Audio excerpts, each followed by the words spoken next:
Hey, I want to thank you for listening to today's podcast. I'm not sure how you found us, but I want to let you know that we have made it as easy as possible for you to find, follow, and share this podcast with as many people as possible. All you have to do is type in Community Solutions, and we're in the Apple iTunes Store, the Google Play Store, we're on Spotify, and as usual, you can find it out on YouTube or by going directly to podbabble.com, the great podcast network that we're part of. So go out there and go nuts, because the more that you share this information, the greater opportunity that you have to change your community. So thank you again for listening. Now let's get back to the show.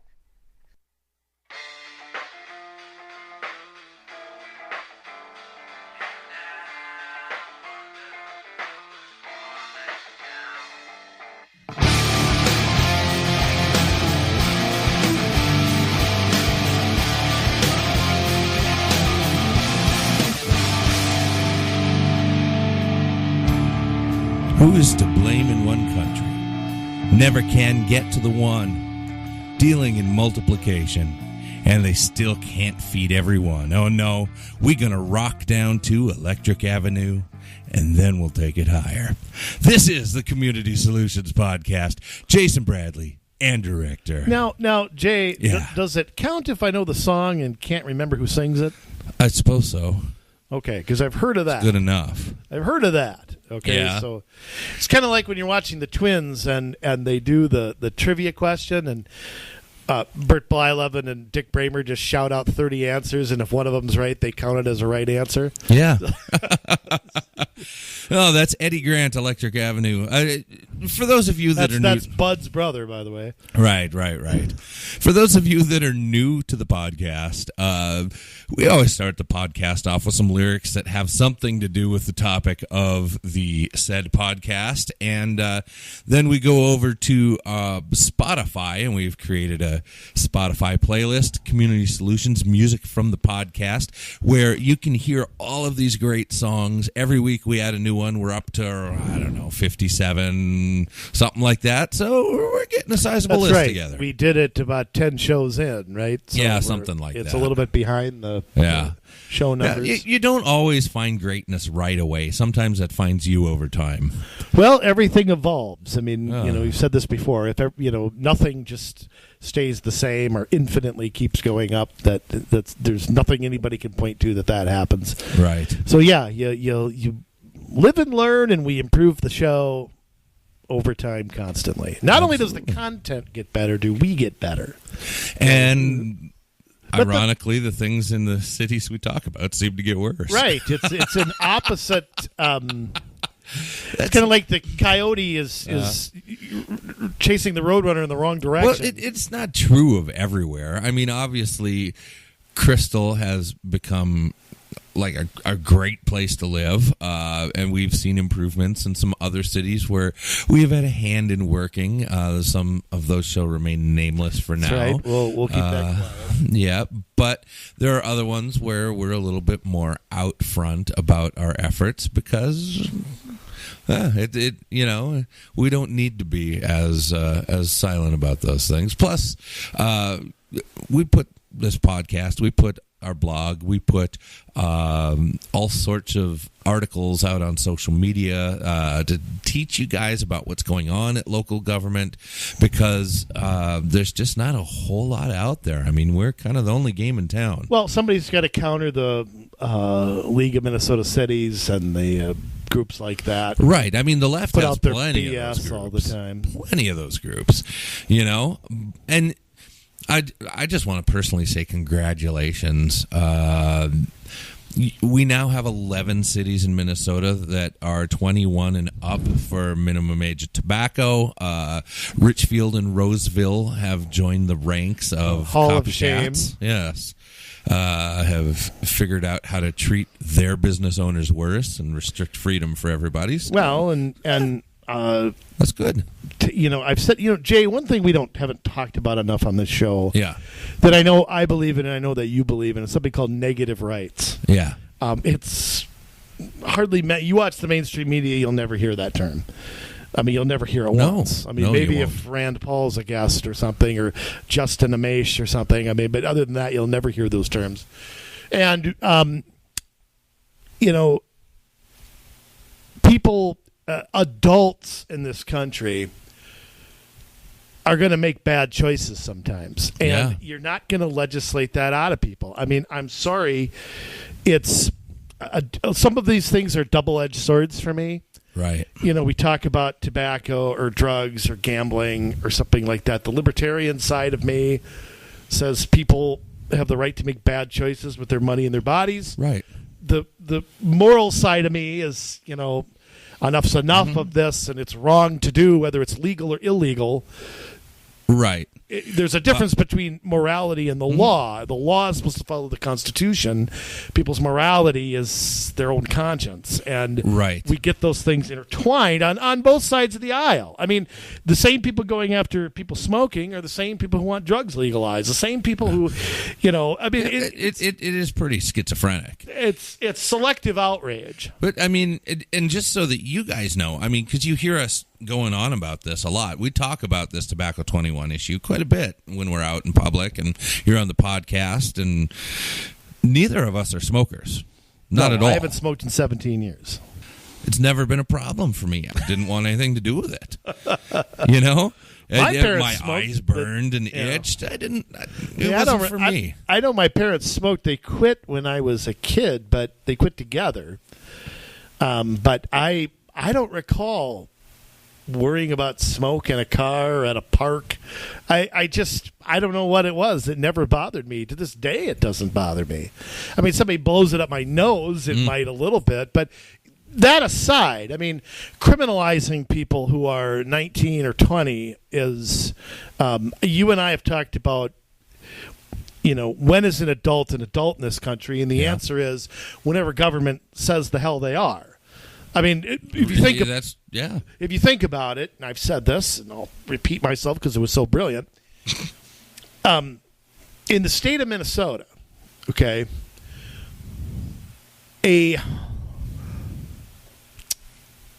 15-year-old, okay, who maybe can have a job, maybe can't. They're pretty limited. Yeah, can't drive, can't consent to being intimate with somebody, can't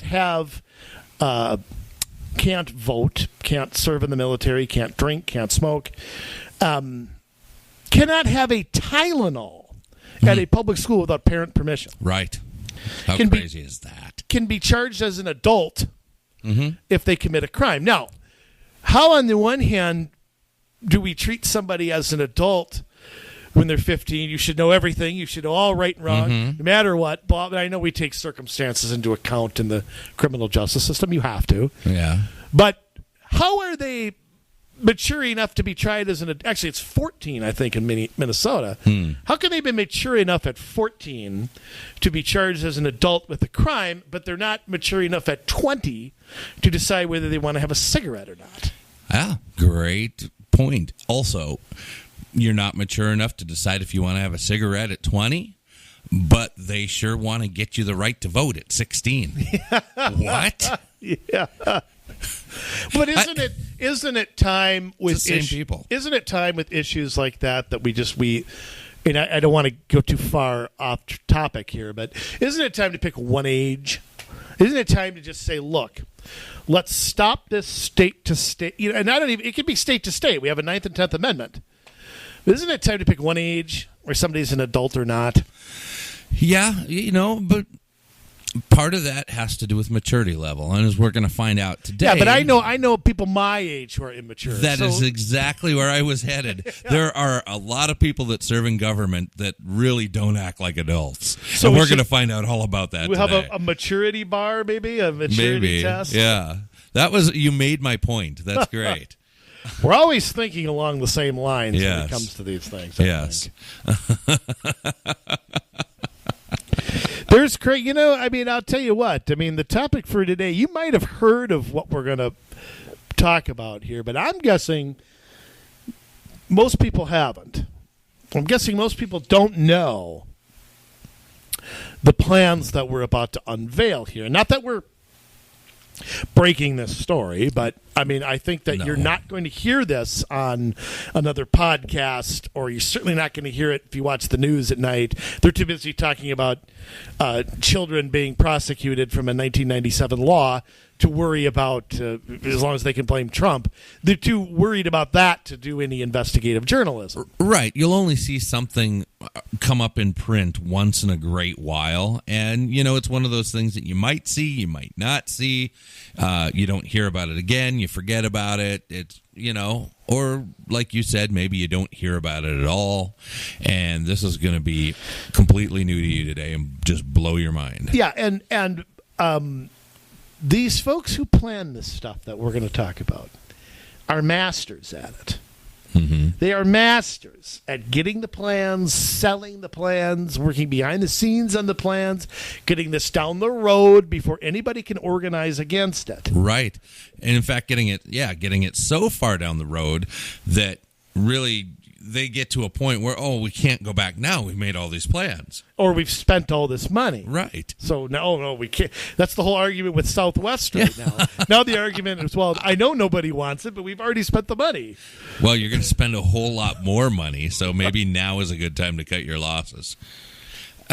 Good luck. Yeah, well, when you... I hear the people talk about Southwest, and I wonder if I live on the same continent that they do. Yeah. Maybe I do, maybe I don't. I don't know. I don't know what color the sky is in their world, but... Well, we're not that far from St. Louis Park City Hall. Maybe we should drop in and ask Mayor Spano ourselves. I'll leave that to you. I don't care to be in the same room with him. Him and Eden Prairie City Council. There's a lot of them on our... I'll call it our poop list right now. There's a lot of them on there. And they know who they are because I know, judging by our ratings, they're listening. So take note. Yeah. We're going to make them famous. That's not so good for them. No. That's good for us. It's like Sweeps Week every week here. Yes, what is Sweeps Week? November, February, and May? Something like that, yeah. I don't know if they do that anymore. I mean, I knew that when the big three were kind of I think they had a monopoly, but maybe they do. I don't know. Not a big TV watcher in that way. You just sit and watch a blank screen. That's what you watch. Right. It's always off at your house. Oh, boy. So what are we talking about? We're talking about streetcars. Now, what's the first thing that comes to mind when I say streetcars? Unfortunately, I think of San Francisco. Yep, that or Mr. Rogers' Neighborhood. Right. Yeah. Ding, ding. Yep. Charlie's here. Time to get on and go to the land of make-believe. That's pretty accurate, actually. He had it nailed. Yeah, Mr. Rogers unknowingly. We're going to get out of the trolley and go to the land of make-believe. Hey, that's what we're going to talk about the today trolley in our off podcast. a cliff. Well, Jay, let's back up a sec before we get into what's going on in our two favorite communist cities here in Minnesota. Two of our three favorite. And they're probably the two worst counties to live in, too, even though, unfortunately, we both live in one of them. Streetcars at one time. Okay. Yep. Now think back, folks. Just. I know this is hard, especially for you youngins who have never read a newspaper. But there was a time in this country. Actually, there was a time. You want to go way back. Modes of travel. Okay, have always been around. People have always been trying to improve them. People have always been trying to be innovative. We still are. I mean, it'll never end. Right. I mean, we had people on horseback and on camels and whatever else. You had ships. I mean, at one time ships were the fastest way to go. You just couldn't go everywhere. Right. You could go from Cleveland to Duluth, but you couldn't go from Duluth to Grand Rapids. So there was a little problem with ships, Right. And horses and buggies came along, and railroads came. There was a time a railroad was the fastest mode of travel in this country. And then we advanced to things like streetcars when electricity came in. We advanced to automobiles when the combustion engine combined with the assembly line made that affordable. Eventually, we went into planes, and I mean, modes of travel has always changed. Streetcars that were here at one time. Yeah. They were around at one time. Absolutely, they were very common. And they died off. Yeah. Okay, and they died off for a reason. Right. They just didn't all of a sudden, all jump in the ocean. They I mean, let me make an odd analogy. When was the last time? Okay, I was just thinking of things that were cool that you'll never see anymore. I mean, at one time, but not that long ago, the coolest thing was a VHS tape. Yeah. Coolest thing was an audio cassette. Yeah. Okay. Those things are gone, and they're gone because we've improved the technology and have those things over time have become obsolete. Right. Now, I know there's a small resurgence of cassette tapes and now. Vinyl. But vinyl sounds good. I mean, people have rediscovered vinyl, and that it sounds really warm. It's welcoming. It's amazing. Cassettes never really sounded good. They were a way to make music portable, though, at the time. Yeah. Both 8-track and cassettes, because you couldn't take a record player in your car. You couldn't, Take it jogging. Yeah. Right. So people went to cassettes before CDs for that reason. There wasn't a better alternative to make music mobile. At that time, you listened to music at home. You turned on the radio in the car, but you were stuck listening in the car to what the radio station wanted you to listen to. This was the first time you could choose your music on the go, so there are people that, because that was what they listened to, they have this sense of nostalgia. And when was the last time you saw a music video? Well, earlier today. Oh, but, you did? Well, I mean, I remember when MTV was the coolest thing out there. Right. Well, now it's just YouTube. YouTube is MTV. Right. And then you had VH1, and then all of a sudden it disappeared from television. Well, they're still on, but they're just... You turn on CMT, and you see reruns of Hee Haw. You don't see music videos. Right, anymore. you turn on MTV, and it's like Teen Mom 17. Or I mean, it's Teen Wolf 3 or whatever. I mean, it's reality shows now. I mean, the point is that these things over time change, and modes of travel, are no different than my dad sitting before church. The only time he wore a clean shirt, reading the newspaper, eating his breakfast while scratching himself. Okay, today we get on our iPad and do the same thing. We just use different technology to do it. Right. So modes of travel have worked the same way. Streetcars at one time were there. One time they were privately run. Right. Here in Minneapolis. Streetcars, I mean, if we can go back, really go back into the 1800s, and they were pulled by animals. I mean, until the 1890s, 1893 to be exact, when electrification happened. So they were more like big wagons almost. Yeah.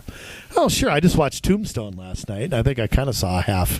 I think Wyatt Earp picked up Josephine from you might call it a trolley. Okay. Well, they dance at the end of the movie. Come on, don't you know Kurt Russell? When you seen it? Yeah. Okay. Long time ago. Me, it was last night. Okay. Anyways, so streetcars go back a long time, but then, I mean, just giving a little history, I mean, they became electric in the 1890s, 1893, and they were very popular. I mean, there were so many American cities. I mean, there were over 100 American cities that had streetcar lines as they became electric, and that meant that they had to lay rail. That meant that there had to be the electrical infrastructure to power these as well. They weren't, like steam engines where you were shoveling coal into a furnace. So these were powered electrically. So you had to have the overhead electric lines, and so that lasted. Really, it was prolonged by World War II. The Great Depression and hit the it Great hard, Depression. too. Yeah, And remember, here in Minneapolis, it was privately owned right. by Twin City Rapid Transit Company. They were not subsidized by the government for that I can see anyway. And you're right. You got to remember in the go back to the 1890s into the 20th century, the average person couldn't afford a car. Oh, right. You got to remember that this is a world where automobiles still weren't really around. Highways weren't around. Exactly. You couldn't. It was a dirt road to drive from, Minneapolis to Hutchinson, if you even could. Right. And cars. Get a trail. Cars started to become more popular, after the invention of the assembly line with Henry 20s. Ford and stuff like that in the 20s. But it really wasn't until there were street improvements and we had, in the 50s, the National Highway System Act, Right. 1956. It was 56, yeah. And that's really kind of what put the death nail in the coffin of streetcars. But again, it was a private sector evolution Right. that happened. The same thing happened to everybody taking railroad. Mm-hmm. Same thing happened to everybody riding in a canal. Right. I mean, it's no different than that. A streetcar became something that people in private could not make money on. No, and they switched over to buses because that became a more economical way to move people, and it was, you could switch your stops around. I mean, Flexibility. yeah, you're stuck on a track. You're not with a bus, and so they created a system where they removed the tracks and put these buses instead in the trolley car system. And so you had these streetcar buses that were still beholden to the electrical wires, and that was some big improvement. Well, somebody probably got a big raise or something for planning that. Right. So these things existed a long time ago. I mean, what does that have to do with today? Obviously, we're dealing with buses and we're dealing with light rail, bus rapid transit, all of that stuff. We've got Uber, we've got Lyft, we've got ride sharing. Well, that's stuff that's replacing taxi cabs too. Right. I mean, it's a different form of that. Right. Things are moving forward. So government is grabbing onto this movement with both hands and holding on because they want to drag it down and put in streetcars. Not because they want to embrace what's happening. I mean, you've got places. I mean, this is a trend. This is a thing. This, we look at places like Boston and Cleveland and Newark, Philadelphia, Pittsburgh, San Francisco, that are all putting these lines back in. Tucson and Atlanta. Back in. So these are modern streetcars, whatever that means. Yeah.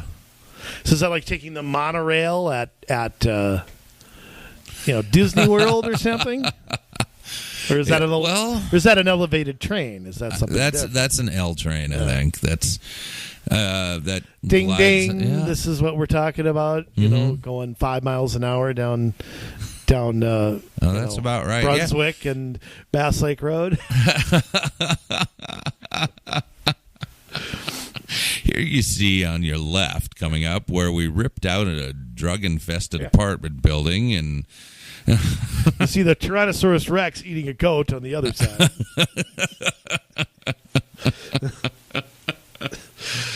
Oh, goodness. But there are some... Go ahead, Jake. I interrupted all the cities you were talking about. No, I got all the cities out. Okay, you got them all. I mean, there are others. Tucson? Yeah. Tucson? Tucson, yeah. So you're in a red state, folks. Don't think that you're, Modern streetcars. Salt Lake City. I guess, Portland, Seattle, Salt Lake City have these mixed traffic street running streetcars. So Salt Lake City, again, I mean, that's someplace you think of as pretty conservative. Well, that's a place where I don't think they have a blue county. Probably not. There's about, maybe, but there's about half a dozen states I don't think have a blue county. Yeah. I mean, Idaho, West Virginia, I mean, Oklahoma, I don't think does. I mean, Wyoming, yeah, probably not. Maybe. Well, I take that back. That they might have one. What, around Cheyenne or something? I don't think know. so. Yeah. Not too many when the Democrats are getting 25% of the vote out there. They can't hold too many. But, that aside, I mean, there are plans. I mean, and I don't necessarily mean like they're going to be dug up tomorrow, but Minneapolis and St. Paul, or Ramsey County, I guess maybe, is kind of recently in the news. I want to talk about Minneapolis first. Okay. Minneapolis has something from January 2015. Now, you might say, well, what's the big deal about that? I can't find any information. This is going forever forward. Ago. It really isn't. We all know these plans are made decades before things.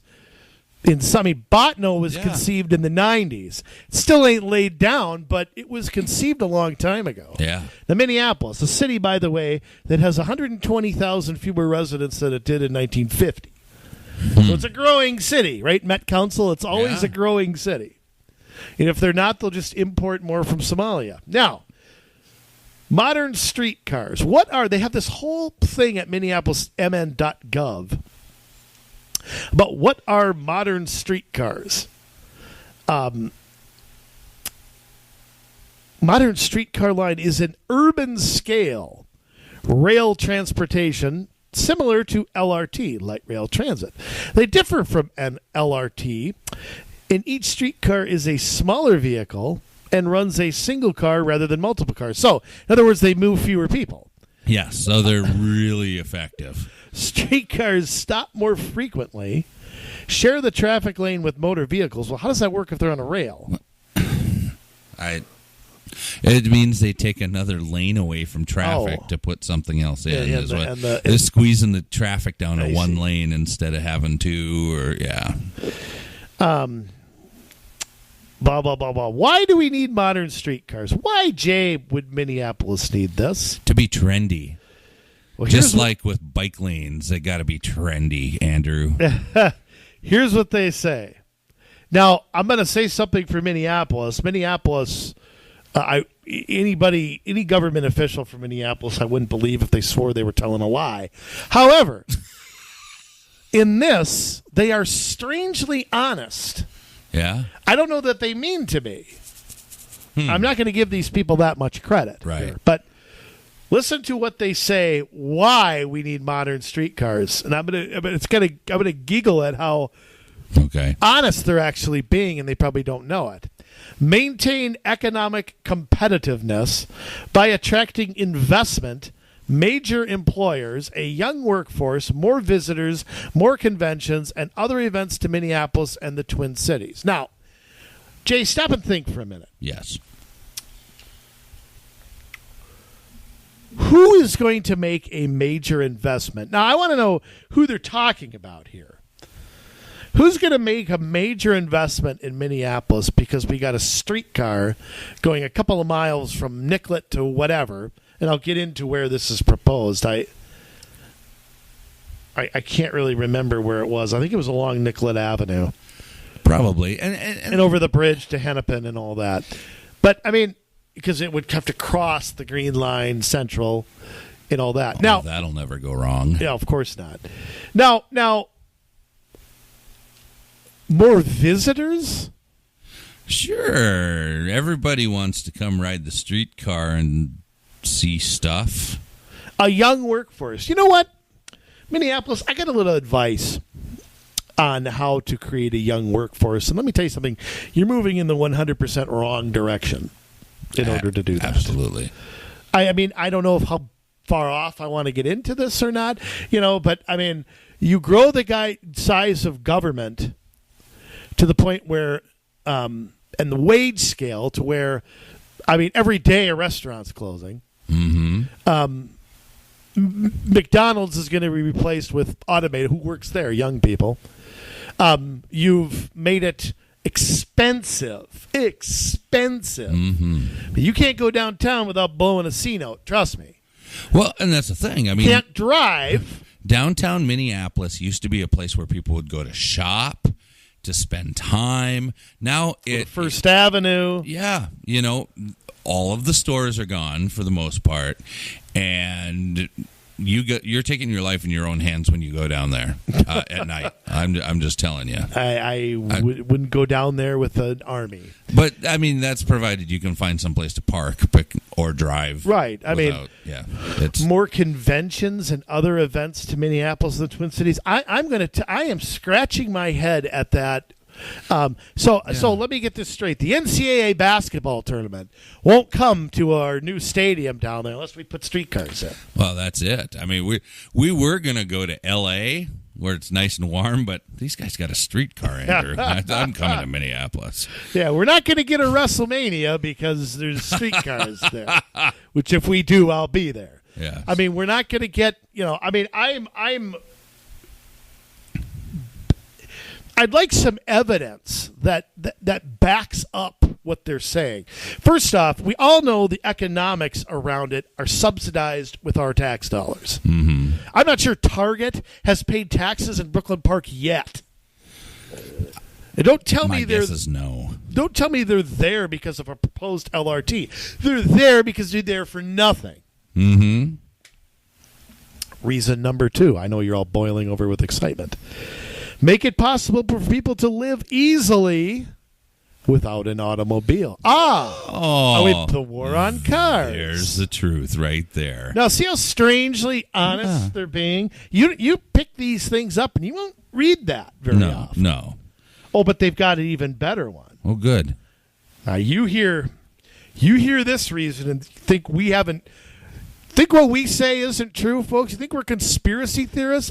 This is from MinneapolisMN.gov. So you want to call me a liar, then their website's a liar. Mm-hmm. Improve return on public investment by concentrating transit improvements with development in high-density urban corridors.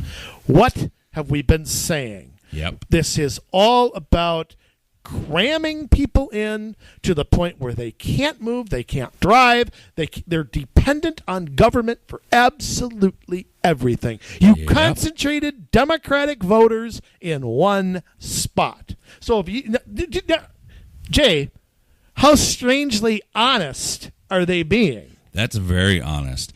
The fact that they want to bring everybody together, not give them any room for their cars or reason to have one, so that they need to take public transit to get to the places where public transit goes. And here is an even more revealing thing, because I'm going to tell you something. In Minneapolis, just think about Minneapolis. You can take I have to? Think about being there, maybe not now, but in the yesteryear. I used to work in Minneapolis, okay? Me too. You could take public transit damn near anywhere, anytime. I scarce to say, even in the suburbs, like the first or second ring ones, see, you and I have taken the bus before. I mean, I have. Like I said, I've sat around with the most unhappy people on the face of the earth. They're on the bus. Yeah. Oh, it was great. I got to go on a little aside here. There was a tweet from Metro Transit today, and it showed, like, the scene on a bus, not a Minneapolis bus and not a real bus, really, because it had the driver and the bus was full and everybody's bouncing around and having a good time and smiling and laughing. It's like, again, we're on a trip to make believe. Right, the Mr. land Rogers' of make believe. neighborhood. Yes. Would you be my neighbor? That's, all right, that's not any bus that I've ever been on. No, so no. It's a very dour place.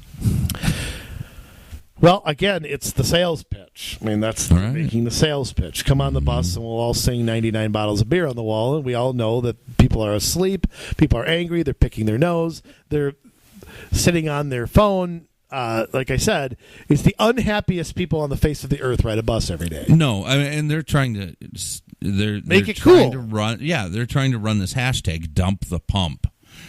Like, that's a reason to take the bus, because going to the gas station is just terrible. Well, that gives me my freedom. Yeah, no kidding, and that's what they don't like. Now, here is another thing where, again, I've gone back to this is transit is being used as some sort of social justice crusade. Right. But the reason I say you can take a bus almost anywhere in Minneapolis is because it's true. Mm-hmm. I mean, look, I used to sell uniforms to bus drivers. Okay, I know the buses go down there all the time at night. Now, if you're living out in Wayzata, maybe that's not true. But nobody moves to Wayzata to take the bus. I've said this before. Nobody does that. But this is why I scratch my head.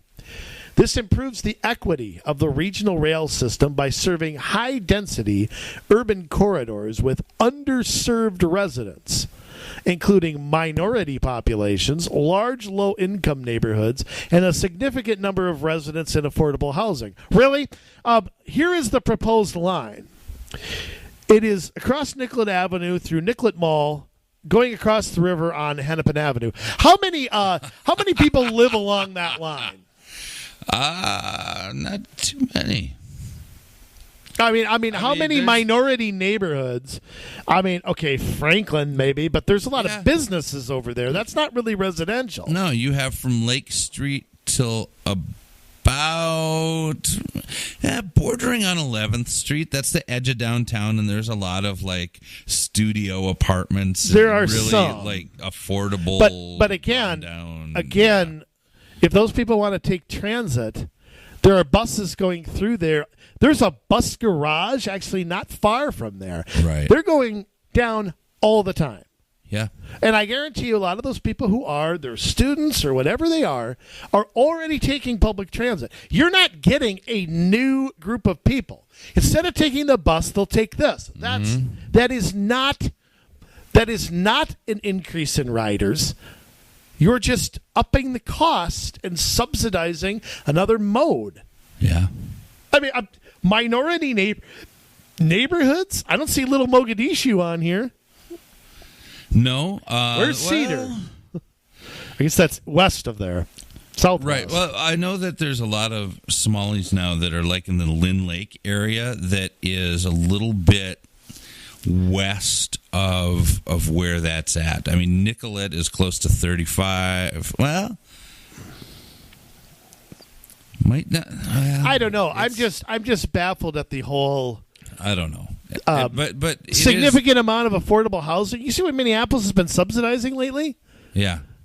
It's luxury housing. There's luxury housing down there, too. I mean, granted, they want to be able to put fourplexes anywhere they want in the city. Yeah, well, they want the property tax money. Right. They don't get that from low-income housing. But, I mean, you look at this and think about any form of mass transit that is stuck on a rail. Well, even with bus rapid transit, the idea is that people will be able to walk to stops within 6 blocks of that stop. So really, you're looking at a very narrow corridor of people, even though there are a lot of people maybe that live down in that area. We're talking about in between Lake Street and I-94, from going from the south to the north. Along Nicollet Avenue, there's only so many, within that 6-block radius on the way up. A lot of them probably took buses before. They will probably continue to take buses.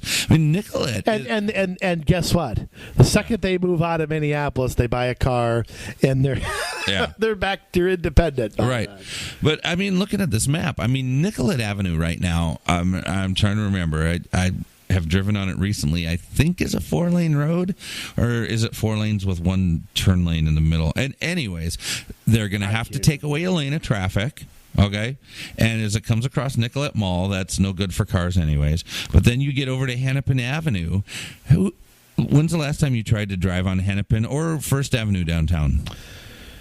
I avoided it all. Probably going to a Twins game or a Timberwolves game where I got turned around outside of a parking ramp. Terrible traffic, right? It's horrible. I mean, you can't horrible turn, at midnight. Yeah. There's people walking all over the place. There's people flying by on bikes. It is extremely hard to navigate. Imagine taking away a lane of traffic for a streetcar. Yeah. I mean, they're going to have to. How do you run a line of rail without doing that. Then you got the Orange Line BRT, which is proposed right next to it. That's within 6 blocks. Yeah. That's what's crazy. I mean, you talk about having transit stops. Wait a minute. You got the Green Line, the Blue Line, the Orange Line already there, plus buses. Yeah. The Orange Line BRT is 6 blocks away on Nicollet Avenue. And there's some places where it's only like 2 blocks away. Yeah, up closer to the Green Line. Right. And so you have this area in between that's a 6-block radius, or I guess it's not a radius, but you got 6 blocks in between. So these people can decide to go over to the streetcar, or they can decide to go over to the BRT. Now, I can tell you, they're not going to choose the streetcar because it carries fewer people and it has more stops. Right. So what's the purpose? You could bike faster. They will all go to the BRT. All of them, because there'll be fewer stops and it carries more.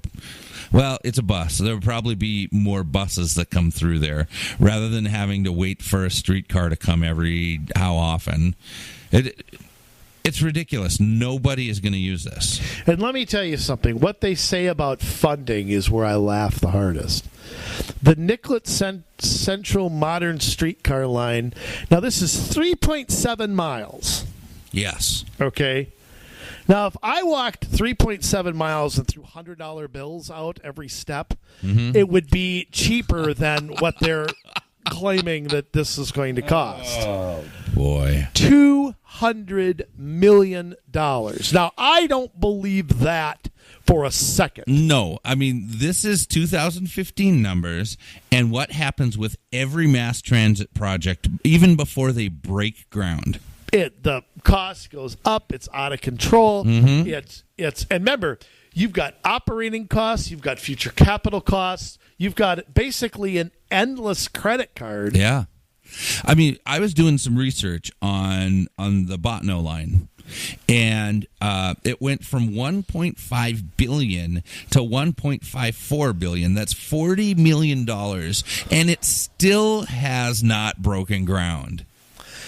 Well, how about the original Hiawatha line? It was supposed to be $400 million. They built it for $780. And just think, the cost is now double that for Botno. That's how much more expensive it is. Yeah. How are we ever going to get a return on our investment like I had a choice to invest in this? Right. But, folks, I mean, do not believe for a second that that is the cost. No. And I'd like to know what they're going to charge people. You know, if you're going to ding and go 3 blocks, I mean, you know, the buses have kind of a standard fare. So, okay. You know what? Let's, again, Minneapolis.gov/Nicollet-Central is where to go to get what we just read to you. So if I'm called a liar, like I have been many times, you will know that I actually just read it to you from that. But it gets worse. Yes. In St. Paul, Ramsey County. They will not be outdone. It definitely gets worse. Yeah, I mean this is a newer article than the last one, and let me just preface this.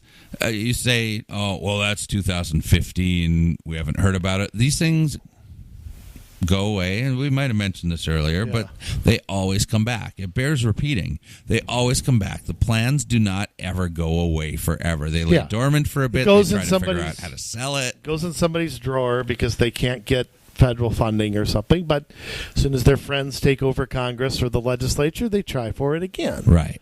Try for it in another bonding bill. They try. I mean, it once the plans are made, folks, somebody is plotting how to get this through. It's kind of like what we talked about. I remember those surveys cities hands out, and I probably shouldn't say this because I think we're talking about Golden Valley here. I probably shouldn't say that because I don't 100% remember, but they had a survey about whether they wanted organized garbage hauling. And they made a comment saying it was 35 to 60, 35 supports, 60% oppose. Yeah. And the council had made a comment, something about, well, the popular support isn't there yet. And what does that tell you? We need a sales pitch. Yep. We haven't done that. In 5 years, we'll try again. Yeah. So that's what they mean. That is what would happen to a plan like this. It doesn't go away. It goes in somebody's drawer. Nobody throws it away. Nobody uses it for toilet paper. They have it to whip out. Well, that sounds bad. They have it to take out of the drawer upon request. Yeah. Oh. Now in Ramsey County, it's been whipped out on the drawer and out of the drawer and everything here. Yeah. Yeah, they're planning to build a modern streetcar along West 7th, and construction could start by 2028. Oh, wow. This will run from the Union Depot in St. Paul, yes, to the Mall of America. Boy, the poor Mall of America just. I mean, would you? Is there? I mean, the place has already gone downhill. For various reasons, which I'll be quiet about, but the more transit lines that get there, the worse that place is to go. Yeah.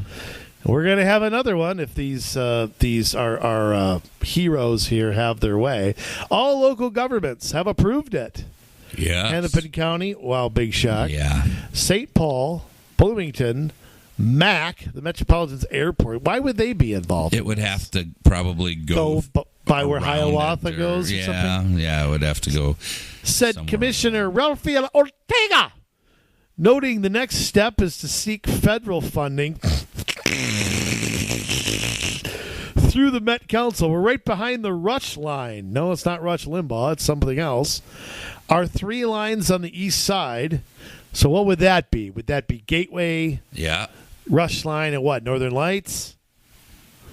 Are they still Gold Line? What's the Gold Line again? Isn't that Gateway? Down to Hastings? Oh, I don't know. I think Gold Line's a Gateway. Okay. Oh, it says this here. Our 3 lines on the east side, oh God, are all in different stages of planning. Hopefully they're all in the garbage. Or actually construction with the Gold Line. All right, so I probably should know that, but I don't. The next stage will involve an environmental review, design, and engineering. Well, we'll pay somebody 10 times as much as they would make in the private world, of the $1.4 billion to $2 billion line. Now, to put that in perspective, our state government over the next 2 years will spend $45 billion. Right. They're going to spend $2 billion on one line. Now, this is the construction. This is before they've moved one arse. Okay? Before one wheel is broken. It is worse than that, Andrew. They've barely moved a pencil yet. This thing is going to increase in cost before they get through the environmental study. It'll be $100 billion by then. Wow, that might be a little much. But, fine, but 99. Yeah. But it'll still be. But let me. I just. This thing will be at least $4 billion by the time it is all done. I think that's probably low, but I'll agree. Now, here's what I don't understand: how do you project daily ridership of this? Based on what? Wishes and hopes. Daily ridership is projected to reach 20,400 daily. Right. By the year 2040. Daily. Says the same people that do the Met Council projections. Yeah, the same people who throw a dart at a city and make something up. 20,400 for daily ridership. On a streetcar. That holds less people and makes more stops. Yes, and has no flexibility, has no blah, blah, Now, and I'm gonna say the reason I think this is far more than $4 billion even. Remember, that price does not include the subsidized land. Yeah. It does not include operating costs when this thing gets going. It doesn't include capital costs in the future. Yeah. I mean, who knows? It's probably uncalculatable how much this really costs. Well, they claim that they're going to be able to use some of the existing infrastructure from the Green Line and the Blue Line down the Hiawatha. Okay, now if that's the case, how is it possible then that this thing has a $2 billion price tag? If you're using existing lines already, right? that it doesn't make sense that this thing is a $2 billion price tag. It's kind of like if I'm going to construct a road for 20 miles, but I'm going to use 12 miles of a road that already exists, wouldn't that cut down the cost of the project, not up it? You would think so. They I are, know they are government planning math. for 9 new stations. I mean, they might be making those out of gold or something, or Probably pyrite, but they'll charge for gold. or $1,000 bills. Maybe that's what they're going to make it out of. I don't know. You know, we're trying to be funny here, but There's really little funny about this. there ain't a whole lot of funny here. No, this is depressing. There just ain't. I don't understand. So we're looking at a mode of transportation that was found to be inefficient and replaced by buses, eventually, replaced by automobiles. And we're looking to go back to this because of nostalgia, because global warming, because whatever, because... War on cars. Right. I mean, ultimately, this is... But still, I mean, thinking about the war on cars, I mean, why don't you run more buses then? Or why don't you Well, run because the they're light gas-powered, rail and that frequently? that destroys the environment. But they're going to be running all these nice new electric buses on the BRT lines. Oh, so we're already doing that, huh? I don't know. Why do we need electric trains? I don't know what... the only thing I could think of, the only thing that, if I had to have an answer, is this is all part of the high-density housing next to transit, cramming people in, controlling every aspect of their lives, controlling where they shop, where they go to school, where they work, and making as many people dependent on the government as possible, when the goal should be the opposite. The goal should be the opposite. This is why I say these liberal politicians do not want you to be successful. The second you're a success, you don't need them. They want you dependent. They want you down. They want you angry. They want you to think somebody's screwing you. Oh, you that top 1%, you'd be a millionaire if it wasn't for that jerk off who was your boss. So they feed you these delusions. You people, you folks out there are so much more capable than people. I think most roadblocks people put up, pardon the pun, are self-imposed. Mm-hmm. They're not because of any factor other than you don't want to do it, you're too lazy to do it, you don't think you need to do it, blah, blah, blah. I mean, I could go finish my degree, Jay. I could have done that any time over the last 19 years. Yeah. I put a self-roadblock up. I've decided to do other things. I'd rather go fishing. I'd rather do a podcast. I'd rather go to the Republican convention. I'd rather help candidates, if you put the decimal point in the right place. I'd rather, you know what I mean? Yeah. I've made that choice, but I could have chose something different, and I didn't. I put a self-roadblock up. Not that there's anything wrong with going to work or anything like that. I think people stay in jobs because they feel like they have to, when maybe they don't have to. Yeah. You know, how many people are not maximizing their talent?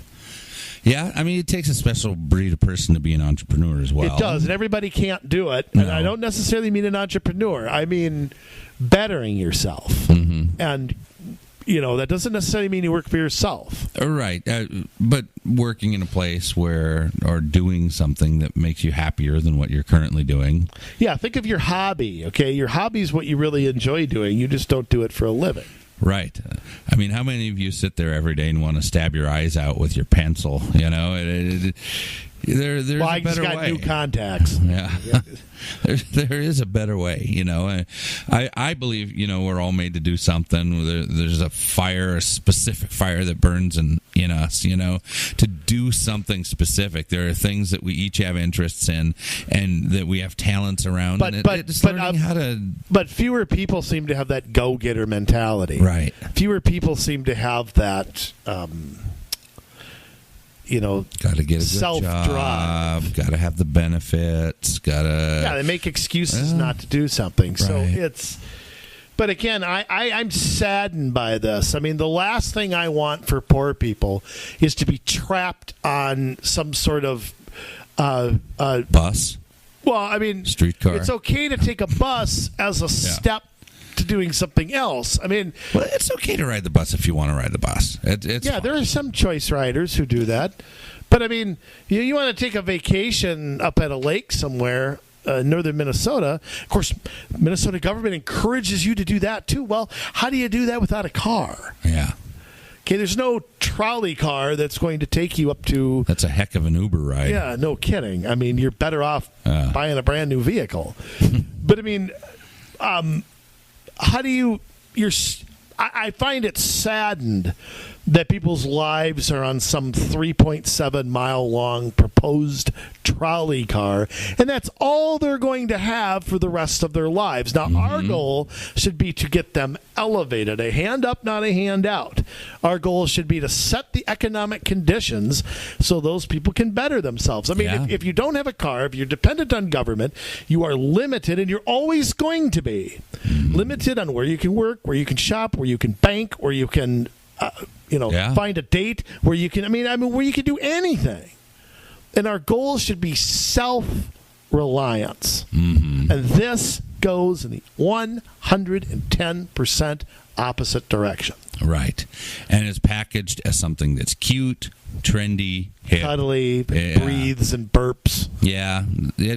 So, I don't know. I mean, again, it's packaged as it's good for tourism, it's good for minorities, it's good for the jobless, it's good for people who have three heads. It's but you know what? I'd like to know how many people who come here for the Super Bowl would take a trolley ride in the middle of January. Yeah. Or early February or whatever it is. I'd really like a list of them. What do you want to bet? They all flew in their private jet, or how many people really are going to do that? Yeah. And at the same time, it's going to attract events. At the same time, it's for the poor. Right. Which is also hypocritical. I don't see how it's for both. No. How does it attract somebody to the convention center, and at the same time, it's a social justice project? Yeah.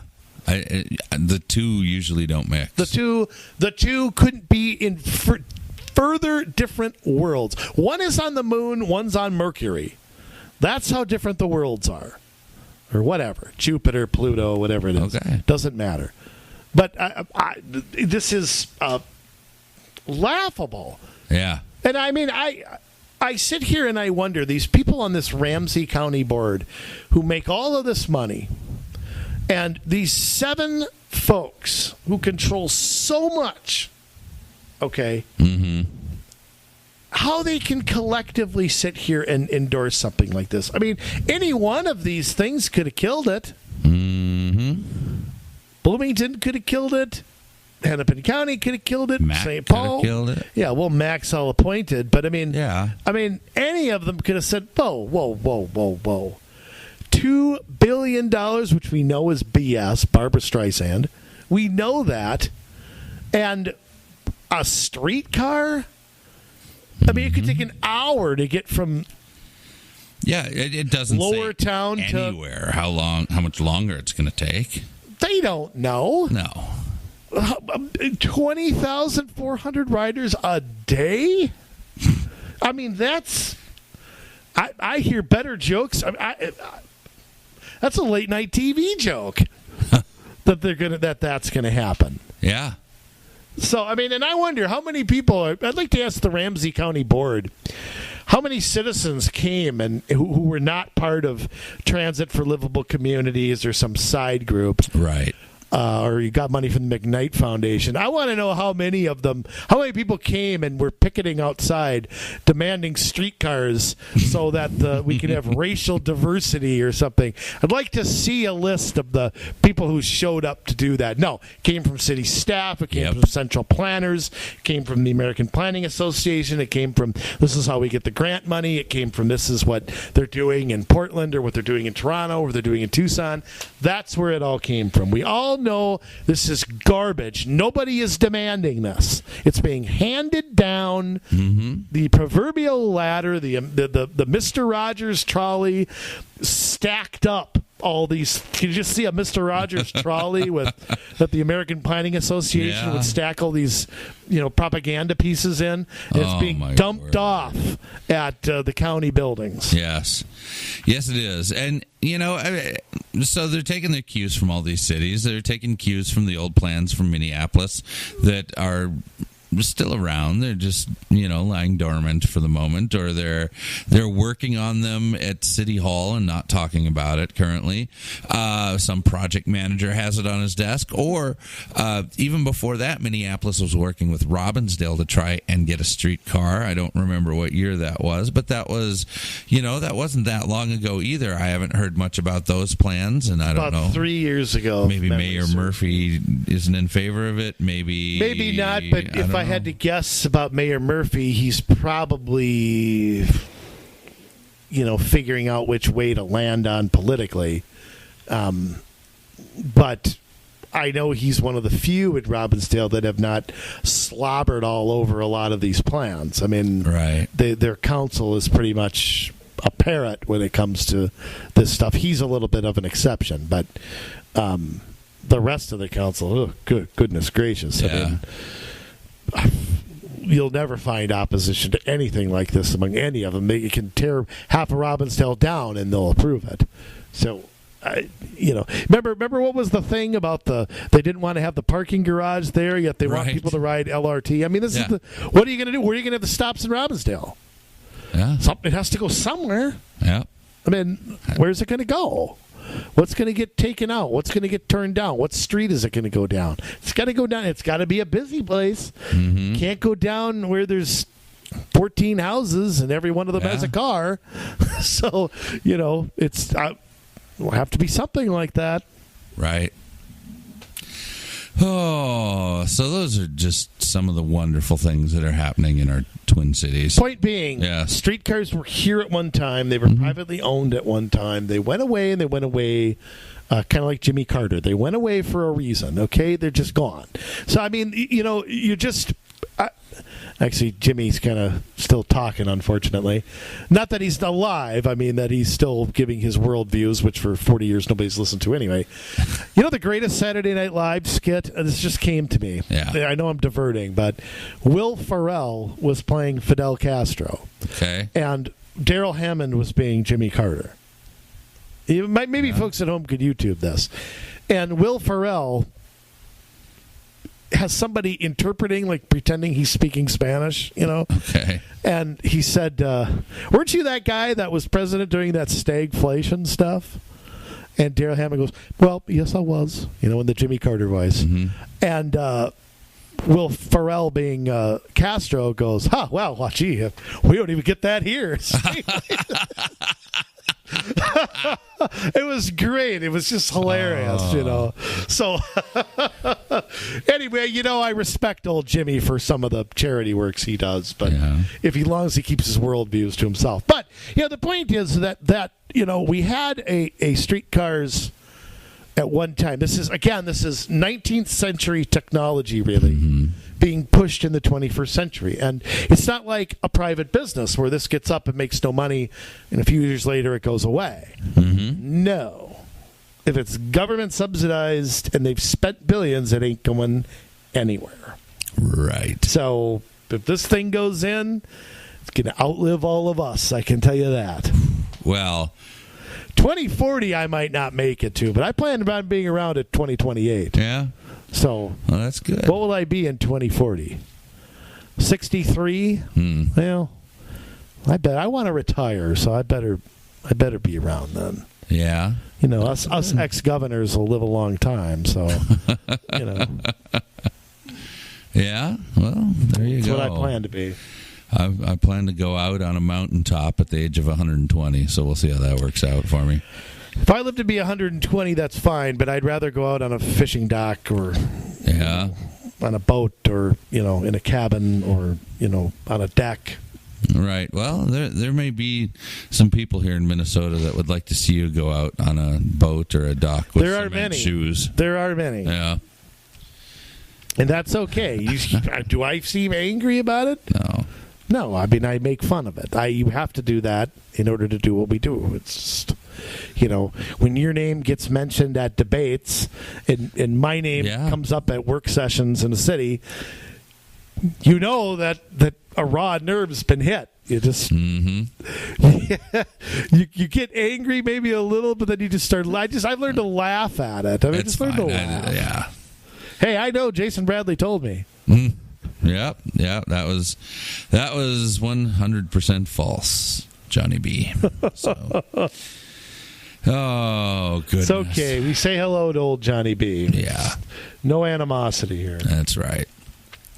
All right. Well, maybe your city is building streetcars or planning to, or maybe they're not. Maybe they're planning a whole bunch of other really dumb stuff. Yeah, so you live in New Hope. Right. Or St. Cloud or some other place that is making terrible mistakes. Well, you know what? You want to run for office. For some of you, it's too late because we already passed. If you have a primary, we already passed that deadline. There's a number of cities in Minnesota, in fact, a great number of cities in Minnesota, where your filing deadline will not happen until the beginning of August. And you have a 2-week period, end of July, beginning of August, where you're going to be able to get in the fight if you want to get in the fight. Let's at least find some people to get onto advisory commissions to these places. And that's a great place to start. It's a great place to be able to make recommendations and get involved in governing at the most basic of levels. But whatever you want to do, we're the group for you to be able to help you. If you have the right ideals and you have the right ethics, we will help you get into place. Doesn't matter what gender you are, doesn't matter what nationality or race you are. Here at Community Solutions Minnesota, we don't discriminate. No. So email us, commsolutionsmn@gmail.com. That's commsolutionsmn@gmail.com. Tip us off to what's going on in your community, or tell us you're running for something.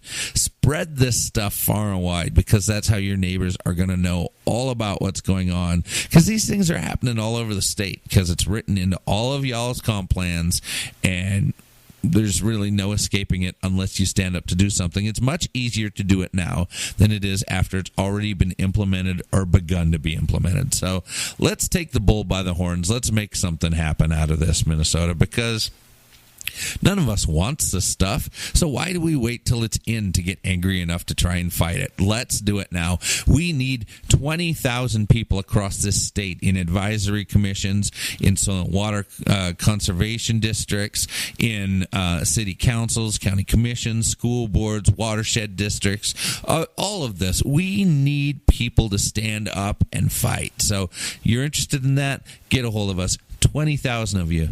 We're building an army, and not like a real one to shoot people, but we are building an army of people that want to do the right thing across Minnesota. So with that said, we have made our case to you. It is your job now to run it. So we love you, Minnesota. Now it's your turn to get to work.